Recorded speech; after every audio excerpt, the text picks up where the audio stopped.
안녕하십니까. 박형칠의 노화방주 방송을 시작하겠습니다.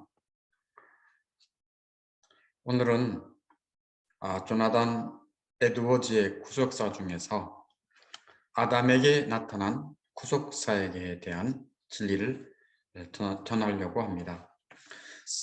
이 구속사역은 영어로 The Work of Redemption이라고 하는데요. 이 구속사역은 성경에 나타난 위대한 하나님의 구속사입니다. 그래서 하나님의 위대한 구속사에 대해 듣는 자가 복되고 전하는 자도 복됩니다. 성경에 나타난 구속사는 불신자와 또 신자 모두에게 엄청난 은혜의 시간이 됩니다. 불신자는 이 하나님의 놀라운 구속사를 들으면 영혼의 구원받는 역사가 나타납니다. 또 신자가 이 구속사를 들으면 하나님의 자비와 은혜에 대해서 눈물이 펑펑 나고요. 하나님을 뜨겁게 사랑하게 되고 또 하나님을 공경하면서 하나님께 영광을 돌리게 되겠죠. 구속사역은 영어로 The Work of Redemption이라고도 하고요. 또는 The Work of Salvation, 구원사역이라고도 말합니다. 동일한 의미죠. 따라서 구속자로 오신 예수 그리스도, 구원자로 오신 예수 그리스도 이렇게 말할 수 있어요. 그래서 예수님을 구속자 또 예수님을 구원자라 하고 부를 수 있습니다. 구속사역은 무엇인가 하면요. 하나님께서 인간이 타락한 후부터 세상 끝날까지 수행하시는 활동입니다. 그래서 하나님이 활동하시는 전체 기간을 세 기간으로 나눌 수 있어요. 첫째는 인간의 타락으로부터 그리스도의 성육신까지의 기간이죠. 두 번째는 그리스도의 성육신부터 그리스도의 부활까지의 기간이고요. 세 번째는 그리스도의 부활부터 세상 끝날까지의 기간입니다. 첫 번째 기간은 하나님께서 그리스도의 오심을 준비하고 또 구속의 성취를 준비하는 기간을 첫 번째 기간이라고 말할 수 있고요. 두 번째 기간, 즉 그리스도의 비하의 기간은 그리스도께서 구속을 성취하는 기간입니다. 그리스도께서 구속을 성취하는 기간입니다. 그리고 세 번째 시기는 그리스도의 승귀 기간이라고 말하는데 그리스도께서 성취하신 구속이 효력 있게 나타나도록 정해진 기간을 세 번째 기간입니다. 그러니까 지금은 세 번째 기간이겠죠. 그렇지만 이제 구속 기간 전체를 세 기간으로 나누면서 이제 오늘부터는 첫 번째 그 기간, 즉 하나님께서 그리스도의 오심을 준비하고 구속을 성취하는 준비 기간을 살펴보도록 하겠습니다. 이 첫 번째 시기는 인간이 타락한 후부터 그리스도의 성육신하기까지 시기인데 이 기간은 이른바 밤의 시간, 어두운 밤의 시간이다라고 볼 수 있습니다. 교회에 빛이 전혀 없는 상태는 아니었지만 그것은 태양과 비교할 때 달빛이나 별빛 같이 희미한 시기였다라고 말할 수 있습니다. 하나님은 첫 번째 시기에도 타락한 영혼들을 구원하십니다. 이 시기에 구원받는 자의 수는 비록 극소수였습니다. 그런데 그리스도가 오시기 전에 구원받은 영혼들은 모두 장래의 풍성한 추수에 대한 보증수표였습니다. 인류의 조상 아담과 하와가 있었는데요. 아담이 타락한 직후 한 가지가 예언되고 한 가지가 예시되었습니다. 아담과 하와가 타락한 직후 한 가지가 예언됐고 한 가지가 예시되었습니다. 한 가지 예언은 무엇일까요?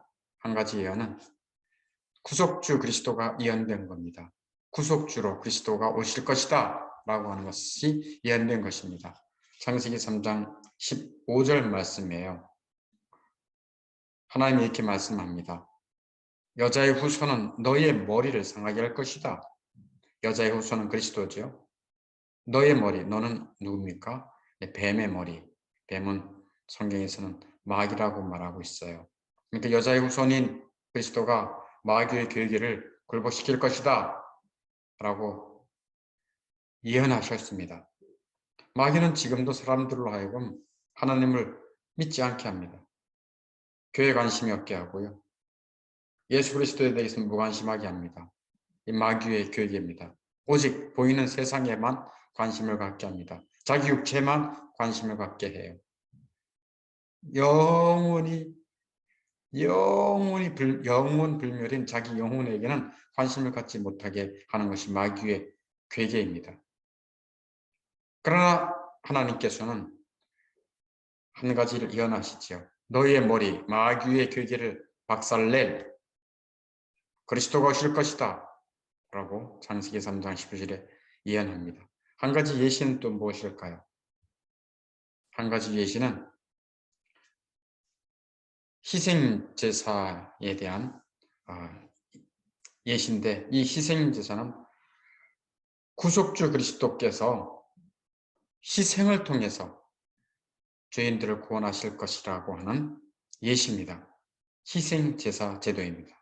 희생제사 제도는 그리스도의 오심과 그리스도의 구속의 성취를 준비하기 위해 아주 중요한 일이었습니다. 왜냐하면 구약의 희생제사는 그리스도와 그의 구속에 대한 구약의 모형 가운데 가장 중요하였습니다.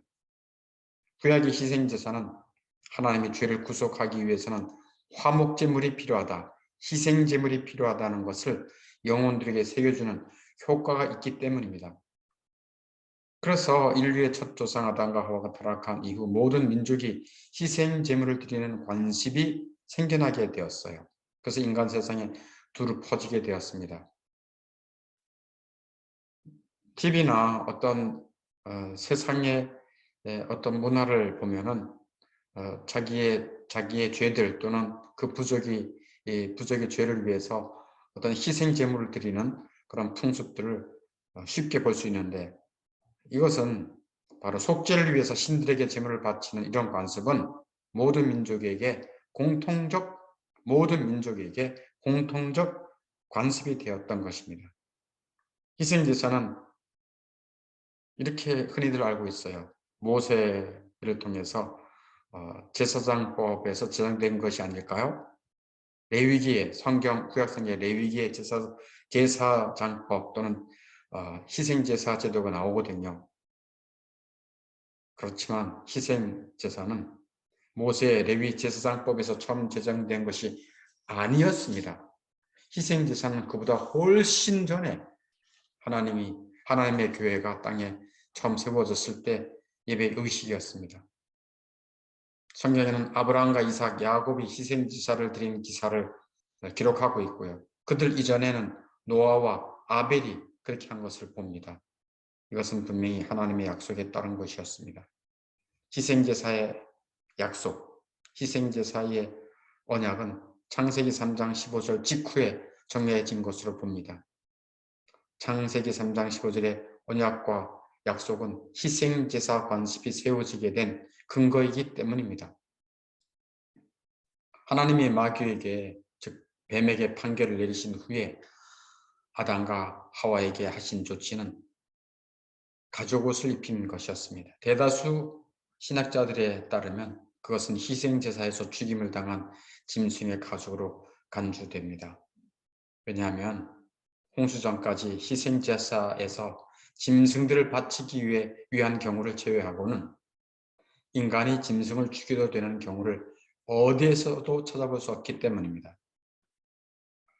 타락 전에 에덴 동산에서 사람에게 허락된 최초의 음식은 뭔지 아시죠? 네, 그것은 열매였습니다. 타락 이후에 동산 안에 쫓겨났을 때 음식은 밭의 채소였습니다. 창세기 3장 18절에 이렇게 말합니다. 땅이 내게 가시덤불과 엉겅퀴를 낼 것이라 내가 먹을 것은 밭의 채소이다 라고 말합니다.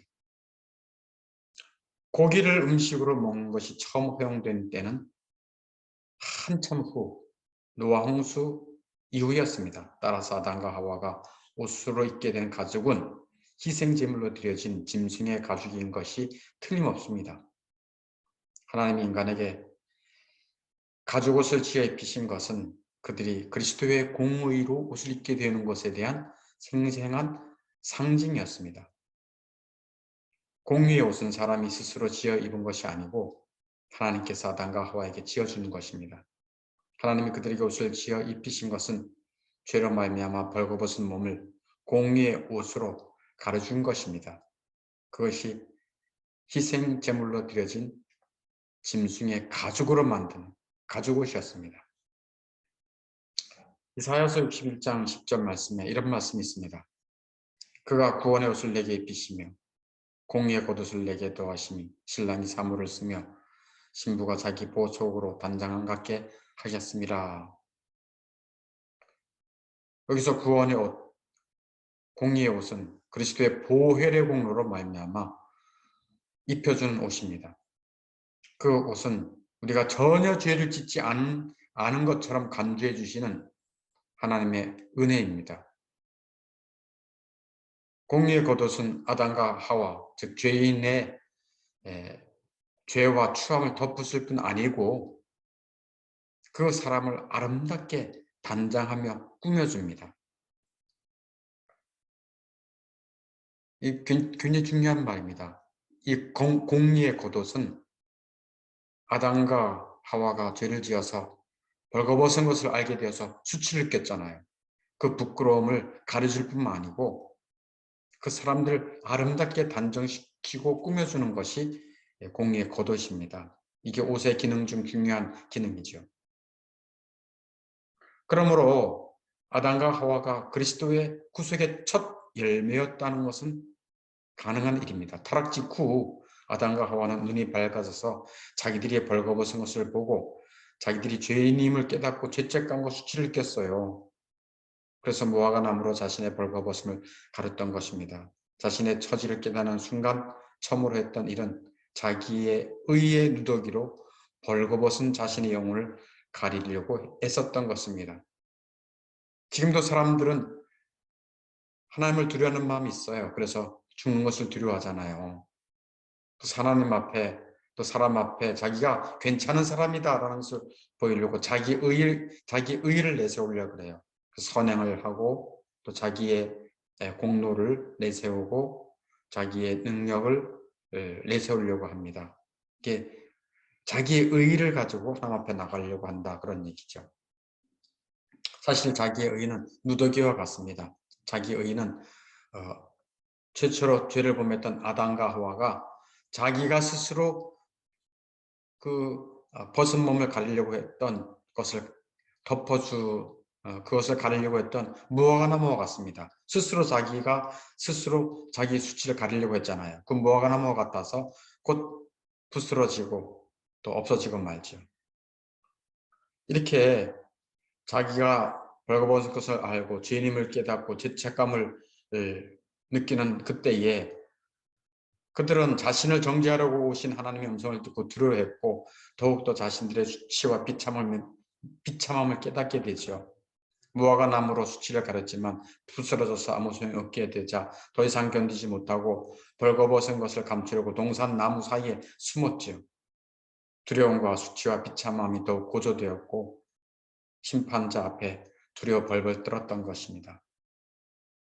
바로 그때 하나님은 그들에게 형벌의 판결을 내리기 전에 구속주를 통한 구원을 보여주신 것이죠. 그게 뭔가 하면 가죽옷입니다. 가죽옷을 만들어 입히신 것입니다. 가죽옷은 바로 희생제물을 통해서 가죽옷을 입혀주셨잖아요. 그것은 희생제사를 통해 그들을 구원하시겠다는 상징으로 가죽옷을 입혀주신 것이죠. 따라서 이렇게 가죽옷을 입은 아담과 하와가 보이죠. 따라서 하나님이 아담과 하와에게 가죽옷을 만들어 입히셨을 때 이렇게 가죽옷을 가지고 만들어 입혔을 때 그것은 하나님이 우리의 첫 조상을 그리스도의 공의로 옷 입히신 증거였습니다. 다시 한번 말씀드릴게요. 너무 중요해서. 하나님이 아담과 하와에게 가죽옷을 만들어 입히셨을 때 그것은 하나님이 우리 첫 조상을 그리스도의 공의로 옷 입히신 증거였습니다. 그것은 하나님이 구속 사역을 벌써 시작하신 증거였습니다. 이 세상에 육신의 몸을 입고 오신 그리스도께서 십자가에 죽으셨잖아요. 그게 희생제사의 희생제물입니다. 왜 죽으셨습니까? 내 대신 내 죗값을 갚아주시기 위해 희생하신 것입니다. 왜냐하면 죄의 삭은 사망이다 라고 말씀하셨기 때문에 그래요. 내 죄 때문에 그리스도는 십자가에서 벌거벗고 그 수치를 당했습니다. 내 죄 때문에 그리스도는 고난을 당했습니다. 내 죄 때문에 그리스도는 죽임을 당했습니다. 하나님은 구속주 예수 그리스도를 희생시킴으로 죄인된 우리를 구원하시는 것입니다. 그것이 하나님의 구속 역사입니다. 죄의 홍수 속에 우리가 가만히 있으면 죄를 따라 살 수밖에 없고 그 죄의 홍수에 다 빠져 죽을 수밖에 없습니다. 그 죄의 홍수 속에서 왕주와 같은 예수 그리스도, 내 대신 희생제사로 죽으신 예수 그리스도, 나를 살리기 위해 죽으신 예수 그리스도, 그분만이 나에게 생명과 소망이 됩니다. 그분만이 죄가 가득한 이 세상에서 또 죄를 짓고 수치스러워하고 죄책감과 두려워하는 나에게 구원이 되고 소망이 됩니다. 노아 방주 방송을 마치겠습니다.